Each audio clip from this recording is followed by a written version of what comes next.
এইবাৰ বানত এক অভাৱনীয় পৰিস্থিতিৰ সৃষ্টি হৈছে সমগ্ৰ উজনি অসমৰ বহুকেইখন জিলাত। আৰু মই বৰ্তমান সময়ত উপস্থিত আছোঁ দেৰগাঁও সমষ্টিৰ অন্তৰ্গত দৰিকামাৰী গাঁৱত।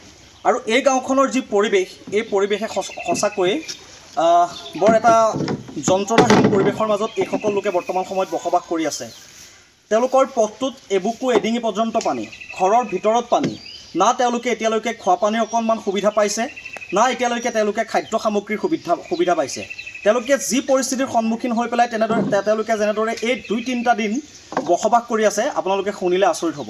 আমি তেওঁলোকৰ মুখৰ পৰাই জানিবলৈ চেষ্টা কৰিম। আচলতে তাৰ প্ৰাক মুহূৰ্তত আপোনালোকক এটা ঘৰ দেখুৱাই ল'ব বিচাৰিছোঁ। বৰ্তমান সময়ত এই ঘৰটো দেখিছে আপোনালোকে।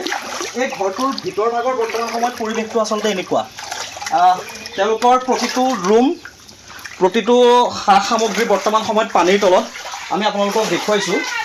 এই ঘৰটোৰ ভিতৰত এতিয়া একাঠুতকৈ ওপৰৰ পৰ্যন্ত পানী। একো নেদেখে আপোনালোকে এই ঘৰটোৰ ভিতৰত।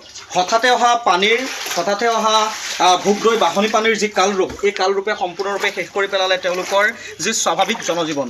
আমি অকণমান মন্তব্য ল'বলৈ চেষ্টা কৰিম। এগৰাকী আইতা আছে। বৰ এটা অসহনীয় পৰিৱেশ আইতা। কেতিয়া পানী সোমালে এনেদৰে? আমাৰ কালি সোমাল ভিতৰত। কালি সোমালে? ভিতৰত কালি সোমালে। এনেই পানীটো কেতিয়া? পৰুৱাৰ পৰা মই ভিতৰত ভৰি দিবই নোৱাৰোঁ। হয় হয়। ক'লা পৰুৱা কামুৰি নে ৰঙাকৈ দিয়ে তেজে। ভাত পানী খাইছেনে এতিয়ালৈ? ভাত পানী নাই খোৱা।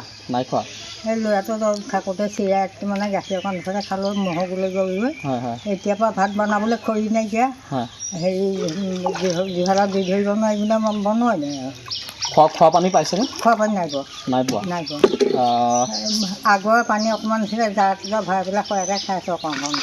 হয় হয়। এতিয়া বাতি এটা সৰহকৈ নাবাকৈ বাতি বাতি বেছি আনো, খাওঁ, আকৌ থৈ দিওঁ। এই ঘৰটো আপোনাৰে? সৰুটো মোৰ ঘৰ। হয় হয় হয় হয় হয়। সৰুটো ল'ৰা ঘৰ। হয় হয় হয়।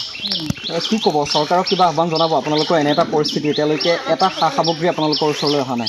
নাই, একোকে নাই। হয় হয় হয় হয়। দাদা কি ক'ব? বৰ এটা অসহনীয় পৰিস্থিতিৰ সৃষ্টি হৈছে আচলতে। কি ক'ম আৰু, এয়া দেখিছেই নহয়। এতিয়া আমাৰ ক'বলৈ কোনো বাটেই নাইকিয়া লিখা হৈছে।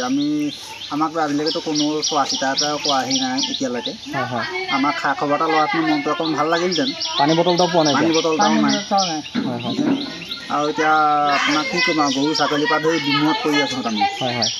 আমাৰ অন্ততঃ খবৰ খাতি এটা কিবা এটা সুবিধা দিয়াত টোপনি নাই ৰাতি হ'লে। পানী কি খুব আপোনাৰ ভেকুলী কেঁচু আপোনাৰ এইবিলাক। হয় হয় হয়। বহুত অশান্তি আৰু মানে কি ক'ম আৰু। হয় হয় হয়।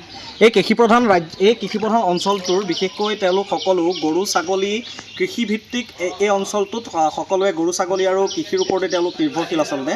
তাৰ পাছতো তেওঁলোকে প্ৰয়োজনীয় যিসমূহ এই বানাক্ৰান্ত ৰাইজক সহায় কৰিব পৰাকৈ, এইসকল ৰাইজক সহায় কৰিব পৰাকৈ যিখিনি চৰকাৰে আচলতে তেওঁলোকক সুবিধা কৰি দিব লাগিছিল, সেই সকলো সুবিধাৰ পৰা তেওঁলোক বঞ্চিত বৰ্তমান সময়ত। আৰু তেওঁলোকে এই মুহূৰ্তত এটাই আহ্বান জনাব বিচাৰিছে স্থানীয় বিধায়কগৰাকীক, লগতে চৰকাৰক, যাতে চকু মেলি চাওক এইসকল ৰাইজক, এইসকল বানাক্ৰান্তক। তেওঁলোকে যাতে এইকেইটা দিন কমচে কম আপোনালোকৰ যি সহায়, সেই সহায়ৰ জৰিয়তে তেওঁলোকে যুঁজিবলৈ সাহস পায়। আৰু আমি দেখুৱালোঁ আচলতে কেনেকুৱা এটা বেয়া লগা পৰিস্থিতিৰ সৃষ্টি হৈছে। আৰু এই দৰিকামাৰী অঞ্চলটোলৈ প্ৰায় বহুকেইটা পৰিয়াল আছে, প্ৰায় ৩০০ৰো অধিক পৰিয়াল আছে এই গাঁওখনত। তাৰ পাছতো কিন্তু তেওঁলোকে যি উপযুক্ত সা সুবিধা, সেই উপযুক্ত সা সুবিধাৰ পৰা এই বানৰ সময়ত তেওঁলোক বঞ্চিত হৈ আছে। আৰু তেওঁলোকে এতিয়া স্থানীয় বিধায়কগৰাকীক এটাই আহ্বান জনাইছে যে তেওঁলোকৰ দুৰ্দশাৰ বুজ লওক আৰু আপুনি এবাৰ নিজেই আহক আৰু এইসকল ৰাইজক অকণমান সহায় কৰক।